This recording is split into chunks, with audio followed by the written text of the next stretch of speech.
Major difficulties facing UFO investigators is the number of hoaxes they must debunk. Recently, we conducted our own investigation into these hoaxes. We wanted to expose these frauds for what they are and to show you what to look for the next time someone purports to have proof that UFOs exist. One of these four proven hoax. Guess which one? If you guessed this photograph, you guessed right.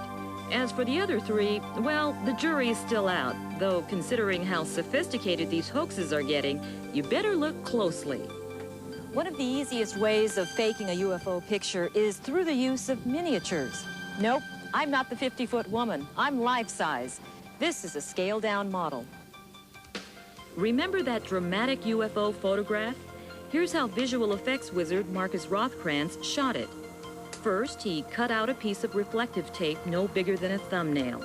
This will become our flying saucer. He then placed it on a piece of glass which was positioned in front of the camera. Okay, tilt the glass top over. Keep coming, keep coming. A mirror is used to illuminate the reflective tape, and simple manpower creates the illusion of motion. Okay, Sandra, step in. Okay. Step on the box. A human witness provides an element of reality as well as a sense of scale. When the illusion's complete, it appears I'm standing on a Midwestern farm, the perfect spot for a UFO encounter.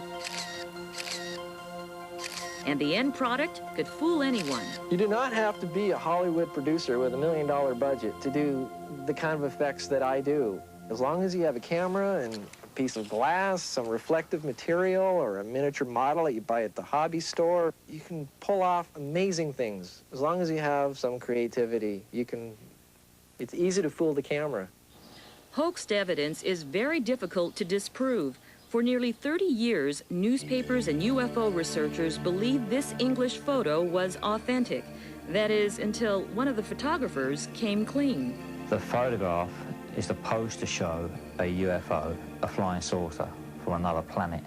It actually shows part of a wooden cotton reel, some buttons, and some silver milk bottle tops. Initially intended as a prank on the editor of the local paper, the photograph was picked up by the national press and spawned a full military investigation.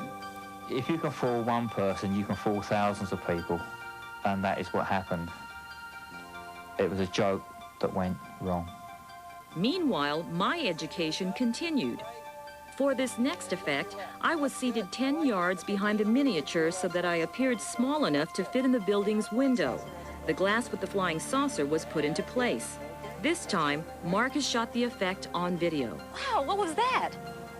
If it weren't for my acting, you'd probably be fooled. But when actors and directors get it right, the end result might convince anyone.